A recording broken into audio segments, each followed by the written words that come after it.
했지 않습니까? 저는 이 부분에서 이 부분에 대해서 승인이 안 나올 것 같아요. 그래서 지금 방금 말씀하신 것처럼 수준이 통해서 수준이 좀 모르겠네요. 이렇게 예상합니다. 여론적 지표 각오를 하고 지금 마음의 준비를 하고 있어야 된다고 보고 정치적 합의 통한 조사를 해야 된다고 봅니다.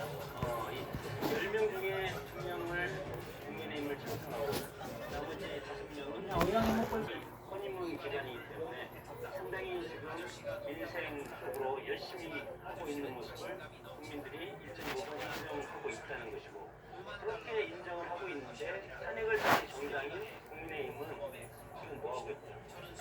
그런 모습이 저는 여론적 지표에 나왔다고 생각이 들고 다만 이제 전당대회가 우리는 반성할 게 결국은 전당대회를 통한 대표 정치이나 아니면 선거를 통한 인적 쇄신이나 이 두 가지를 가상으로서 이재명 정부가 맞설 수 있는 그런 모습을 보여야 되는데 국민들은 전당대회 다수결로 있는 사람이라고 저는 생각합니다. 지금 바로 누가 돼야 되는 거죠? 글쎄요.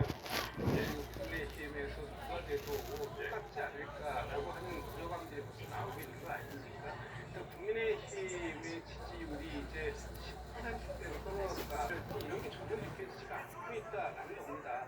특히 지금 대선이 끝난 지가 한 달이 넘었습니다만 국민의힘에서 깎는 자성의 문제, 가능성, 핵심 이런 내용들이 나온 게 있습니까? 오히려 그 안에서 승리라는 그런 메시지가 나오고 있고 그분들은 당이 어떻게 가든지 우리의 기득권은 없어졌다라는 부분을 얘기하고 있는 것처럼 들리기 때문에 김용태 전 비대위원장이 당의 혁신은 방점이 없다라고 얘기하고서 자리를 비난하는 것 이런 상황들이 지난주 끝에 있었던 일입니다. 그렇다면 지금 국민의힘에서 앞으로 당대회만 끝나고 나면 무조건 지지율이 반등할 것이냐 저는 그렇게 보지 않아요. 전당대회 통해서 혁신이라는 것들이 국민들에게 인정받아야 이 당에게도 이제 다시 한번 기대를 할 수 있겠구나 희망을 줘도 되겠구나 가져도 되겠구나 라는 것이 있어야 지지율이 올라가는 것이지 무조건 전당대회가 끝나고 나면 올라가지 않는데 지금 나오겠다고 저는 tại vì nếu là thử thăm là tại vì 헌법 정치에는 현재 그래서 우리가 대통령